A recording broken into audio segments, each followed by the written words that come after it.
Hello बच्चों, आज मैं आप लोगों के बीच हिस्ट्री का कुछ इम्पोर्टेंट क्वेश्चन लेकर आई हूँ। ठीक है, जिसको आप लोग ध्यान से देख लीजिए और यह क्वेश्चन पूछता ही पूछता है। ठीक है, तो पहला क्वेश्चन हम लोग देखते हैं। आज हम बताएंगे नहीं क्योंकि हम बहुत सारा हिस्ट्री का क्लास ले चुके हैं और हम अभी बुक से जो है चौथा एक्सरसाइज पे चल रहे हैं। ठीक है, हम लोग का 4 और एक्सरसाइज मतलब हम उसको और पढ़ाएंगे।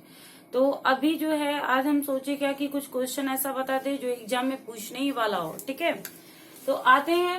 रूसी क्रांति के किन्हीं 2 कारणों का वर्णन करें। ठीक है, पहले हम लोग जान ले कि रूसी क्रांति के कितने कारणों का वर्णन करना है। 2 कारणों का वर्णन करना है।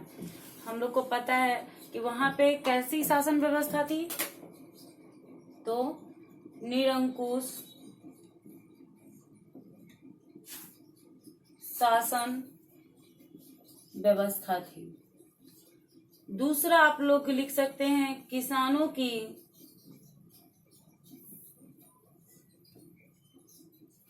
स्थिति दयनीय थी। ठीक है, अब पहला क्वेश्चन है कि रूसी क्रांति के किन्हीं 2 कारणों का वर्णन करें, है ना। तो पहला जो कारण है हम उसको बोल दिए निरंकुश शासन व्यवस्था।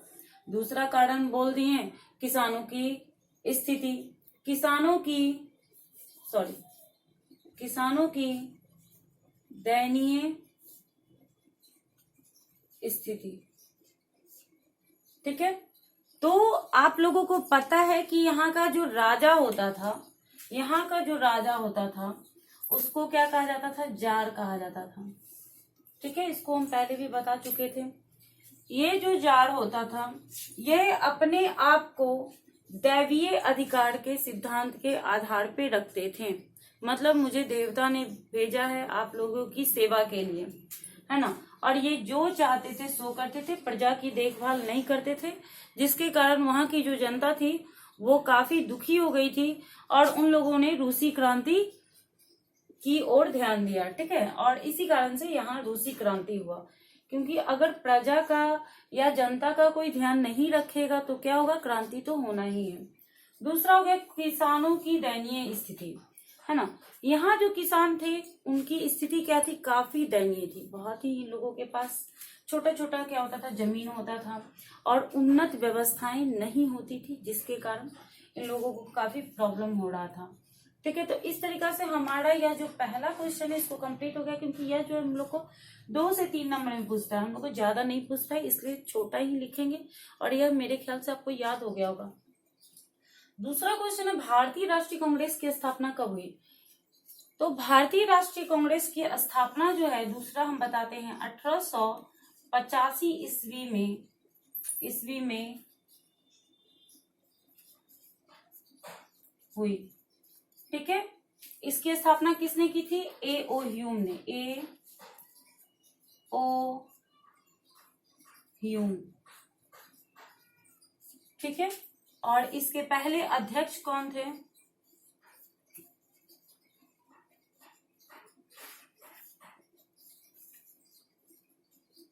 बदरुद्दीन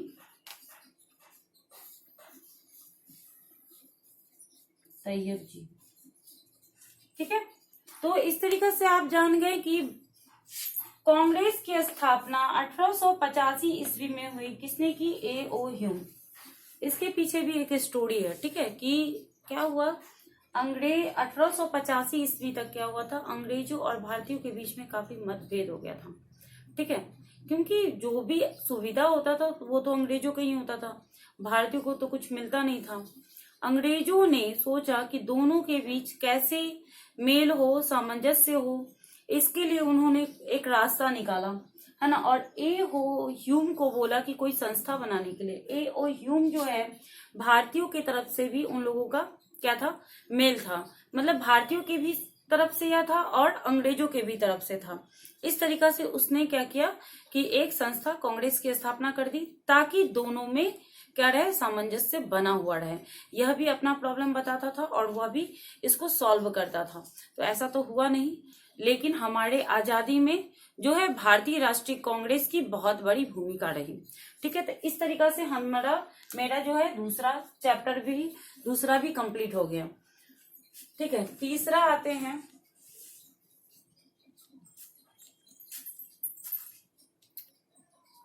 तीसरा हमारा क्वेश्चन है जो VBI है, ये सारा का सारा VBI है। ठीक है, तीसरा क्वेश्चन है कि स्लम से क्या तात्पर्य है। तो आपको पता है कि जब औद्योगिक क्रांति हुआ, ठीक है, जब औद्योगिक क्रांति हुआ तो क्या हुआ कि बहुत सारा का विकास हुआ, इन लोगों को रहने के लिए जगह चाहिए था। ठीक है, तो कहाँ रहे, तो इन लोगों को रहने के लिए जगह चाहिए था, तो छोटा छोटा छोटा छोटा क्या हुआ कि घर बना दिया गया। ठीक है, ये इतना तंग होता था कि यहाँ पे लोगों को रहने सहने में बड़ा दिक्कत हो रहा था। ठीक है, तो इस तरीका से इन लोगों का जीवन जो है क्या हो गया। सबसे पहली बात कि अगर स्लम पूछे तो बोलिएगा कि औद्योगिक क्रांति के फलस्वरूप, औद्योगिक क्रांति के फलस्वरूप जो है कल कारखानों का विकास हुआ। जब कल कारखानों का विकास हुआ तो उन लोगों को रहने के लिए भी जगह चाहिए था। जो फैक्ट्रियों में काम कर रहे थे तो उनके लिए इन लोगों ने एक छोटी छोटी बस्तियां बनाई जहां बहुत सारे घर थे। ठीक है, बहुत सारे। अब इस घर में ना तो खिड़कियां हुआ करती थी, ना ही सही ढंग से गेट हुआ करता था। ठीक है, किसी तरीका से ये जीवन यापन करते थे, यहाँ काफी गंदगी रहा करता था। ठीक ना, इस तरीका से इन लोगों का जीवन क्या हुआ था, बहुत ही कष्टमय हो गया था, परेशानियों से भरा हुआ था। ठीक है, तो इसको क्या कहा जाता है, स्लम कहा जाता है। ठीक है, ये हमारा क्वेश्चन कंप्लीट हुआ। नेक्स्ट आते हैं हम लोग, बिहार में किसान आंदोलन का वर्णन करें। चौथा में आते हैं, बिहार में किसान आंदोलन का वर्णन करें। तो आप ये जान लीजिए कि बिहार में किसान आंदोलन के प्रणेता कौन थे, राजकुमार शुक्ल थे। ठीक है, इन्होंने ही 1917 ईस्वी में महात्मा गांधी को बुलाया था। किसको बुलाया था, महात्मा गांधी को बुलाया था। तो महात्मा गांधी का पहला जो आंदोलन है वह कौन सा है, वह है चंपारण आंदोलन। कौन सा है, चंपारण आंदोलन। अब यह जान लीजिए क्वेश्चन ये 3 तरीका से पूछता है, बिहार में किसान आंदोलन का वर्णन करें, चंपारण आंदोलन का वर्णन करें। ठीक है, महात्मा गांधी के द्वारा चलाया गया पहला आंदोलन कौन सा था। तो इस तरीके से ये 2-3 क्वेश्चन जो है आपका एक ही में बन जाएगा, जिसको अभी हम डिटेल से बता रहे हैं। हुआ क्या कि तिनकटिया व्यवस्था थी, जिसमें ज्यादा जमीन पे, आपको सिंपल ही बता रहे हैं क्योंकि आपको साधारण ढंग से ही वहां पे लिख दीजिएगा तो आपको मतलब कि नंबर आ ही जाएगा। हम लोग को यहाँ हम पहले भी बता रहे हैं 2-3 नंबर के लिए ही बता रहे हैं, जब 7 नंबर का आएगा तो फिर हम उससे भी डिटेल बताएंगे। ठीक है, लेकिन आज जो है हम 2-3 नंबर का आंसर बताने जा रहे हैं, तो इसलिए हम बता रहे हैं कि 2-3 नाम इसमें याद रख लीजिए। जैसे कि इसमें राजकुमार शुक्ल हो गए, महात्मा गांधी हो गए, उसके बाद तो आप खुद भी अपने मन से बना सकते हैं। राजकुमार शुक्ल ने जब देखा कि राजकुमार शुक्ल जो है महात्मा गांधी को बुलाते हैं, क्यों बुलाते हैं, क्योंकि अंग्रेजों के द्वारा जो है बिहार में ज्यादा जमीन पे क्या हो रहा था, नील की खेती हो रही थी, जिसके कारण जमीन क्या हो रहा था, बंजर हो रहा था। ठीक ना, तो इसीलिए महात्मा गांधी ने यह आंदोलन चलाया था। सिंपल हम लोग जान गए। अब आगे हम लोग राष्ट्रवाद क्या है, चौथा।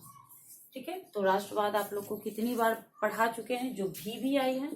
ठीक है, राष्ट्रवाद राजनीतिक जागृति का प्रतिफल है। इस तरीका से जो है यह हमारा 5वां जो क्वेश्चन है वह है राष्ट्रवाद क्या है। तो हम लोग के यहाँ पे 2 राष्ट्रवाद को पढ़ना है। एक जो है जर्मनी, इटली, ऑस्ट्रिया और भी बहुत सारे कंट्री में कैसे राष्ट्रवाद हुआ था उसके बारे में हम लोग को पहला एक्सरसाइज में पढ़ना है, और चौथे एक्सरसाइज में भारत में कैसे राष्ट्रवाद का विकास हुआ था, जिसको अभी हम फिलहाल पढ़ा रहे हैं, वह है। तो बस आप लोग इतना सिंपल समझ लीजिए 5वां में कि राष्ट्रवाद